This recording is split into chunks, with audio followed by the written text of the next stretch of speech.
the hell did I just see? You have got to get us out of here. Jenny, please remain calm.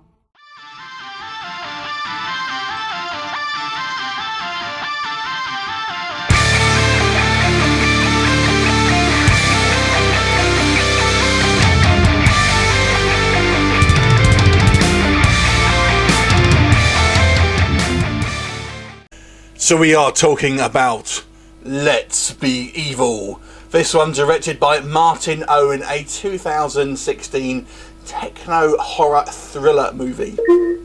Now this one kind of deals with augmented reality, virtual reality, and is somewhat original, I have to say, in its kind of concept. I feel we may get more films kind of dealing with these things as sort of technology progresses, but so far this is what we've got.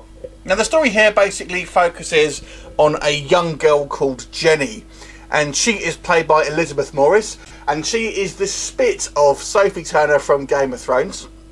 Anyway, she's invited to take part in this very sort of top secret trials to try and pay some bills off. She's offered a bunch of money because she's got a sick mother, etc. So she's offered a bunch of money to go to this kind of facility.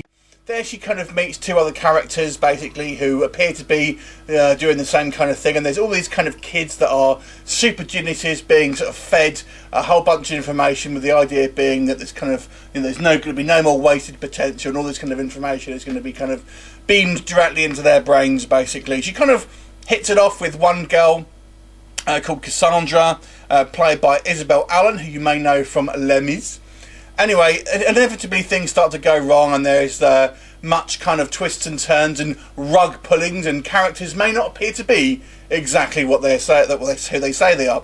So what do I think about this movie? Let's talk about the negatives first of all. The biggest negative I have here is it is kind of boring. So that is partially down to the fact that it all really takes place in this one location, kind of a kind of neon-filled underground facility that looks very plain. So basically we just have people running around these kind of corridors with no kind of changing kind of scenery, and it's just a bunch of kids running around basically, and at its core of his film that's all you're seeing.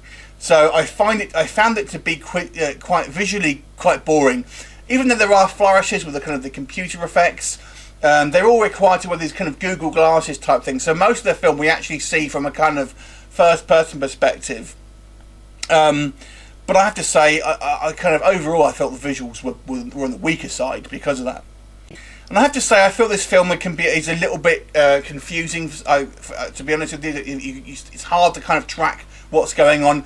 I pretty much gathered that there is going to be a certain amount of twists in this film, and obviously something dealing with virtual reality. You can't quite believe what you're seeing, or that's going to probably be what is going to be the case. And sure enough, don't believe your eyes. But that also leads me to my next problem, is where I feel if you were in a situation where you had technology that was seeming to go awry, and you were relying on kind of like these augmented reality things, and you would kind of maybe do things a little differently. Trying to give spoilers here, but it seemed to trusting technology that is causing the problem, and I had some problems with that. So I had some problems with the logic issues. I feel this film is trying to be quite smart, but I feel it's missed some basic stuff by doing so. But on to the positives. This is quite an original film. It's certainly, I feel as we progress with technology, we will get more kind of like tech-based horror films. But as it stands at the moment, there aren't so many. But this is one. So I do quite like that, and I think it's fairly well cast in regards to some of the actors here. They do seem, fairly good in their performances. There's not a lot of kind of what we say gore and stuff here, but there are a couple of kind of somewhat creepy moments and some interesting effects here and there. But overall, I gotta say, I felt this film was quite dull. Even though it does have some originalities, I think the execution of it wasn't particularly thrilling to watch, to be honest with you. Even though, it's a very tech film, it does seem quite lo-fi at the same time. So overall, I have to say this was a little bit of a struggle to sit through. I think purely because it's visually not all that interesting, in my opinion anyway. So I'm going to give this movie a 4.5 out of 10. Have you seen it? What did you think of it? Leave me a comment, and I'll look forward to seeing you next time. Bye for now.